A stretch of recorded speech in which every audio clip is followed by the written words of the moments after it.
السلام عليكم لكل متابعين قناتي أعمال يدوية وأفكار حلوة كتير. يا رب دايما تبقوا بخير.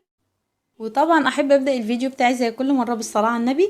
اللهم صل وسلم وبارك على سيدنا محمد وعلى أهله وصحبه وسلم تسليما كثيرا.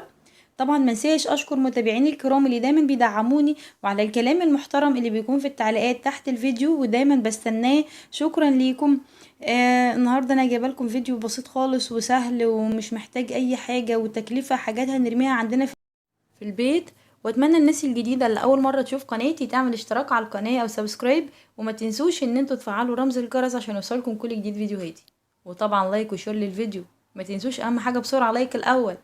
وطبعا انتظروني ان شاء الله في رمضان هعمل لكم فيديوهات هتعجبكم باذن الله، وانتظروها. هتبقى قد يكون في الوقت بتاع بالليل يعني بعد الفطار، علشان يبقى كلكم موجودين. وان شاء الله برضو البث المباشر هحاول اعمله الفتره الجايه دي من يوم ليوم كده. ويلا بقى نبدأ الفيديو بتاعنا. وزي ما انتوا شايفين كده انا جايبه معايا الكوبايات البلاستيك دي، طبعا سعرها رخيص جدا جدا. والكوبايات دي كتير مننا بيبقى محتاجها في الاعياد الميلاد او المناسبات بتبقى موجوده معانا، فانضفها بس واركنها واسيبها هنستغلها في اعمال فنيه معانا.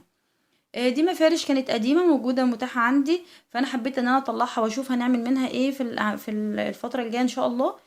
طبعا انا خدت الكبير عن الصغير لان هو انا هعمل الدايره بتاعتي كبيره شويه. انا هعمل معايا نجفة صغيرة كده من الخامات البيئة زي ما انتم شايفين، وهتبقى فكرة بسيطة وشكلها ظريف جدا جدا وعجبتني قوي على فكرة. ومن خامات لا تذكر، يعني خامات انا حاجات يعني انا لا المفرش ده بستعمله ولا الكوبايات دي كنت هستعملها، فحبيت ان انا يعني استغلهم في حاجة.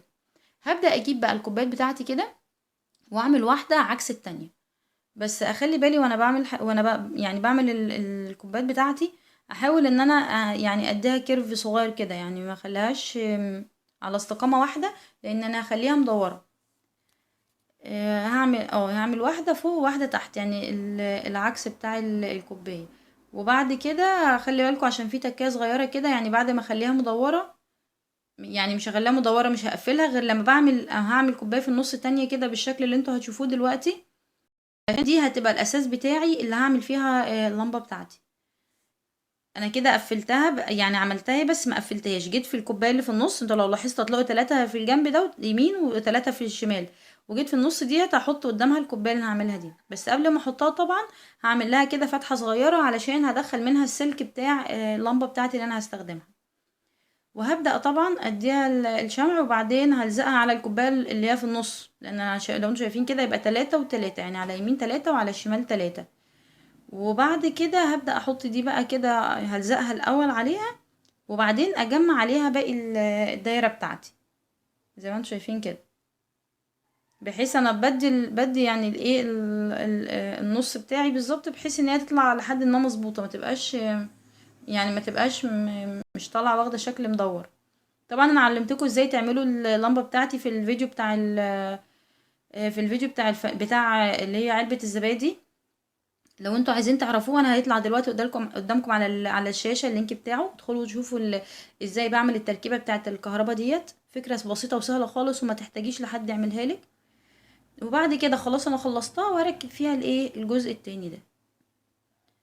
طبعا زي ما انتوا شايفين كده انا ركبت الجزء ده في الاول، وبعدين هبدا اشده عليها هيديني شكل، ولا هلزقها ولا اي حاجه خالص. هيديني الشكل اللي انتوا شايفينه، والديكور اللي في الاخر ده بقى المتاح عندي ببدأ احطه، يعني الموجود بالنسبة لي.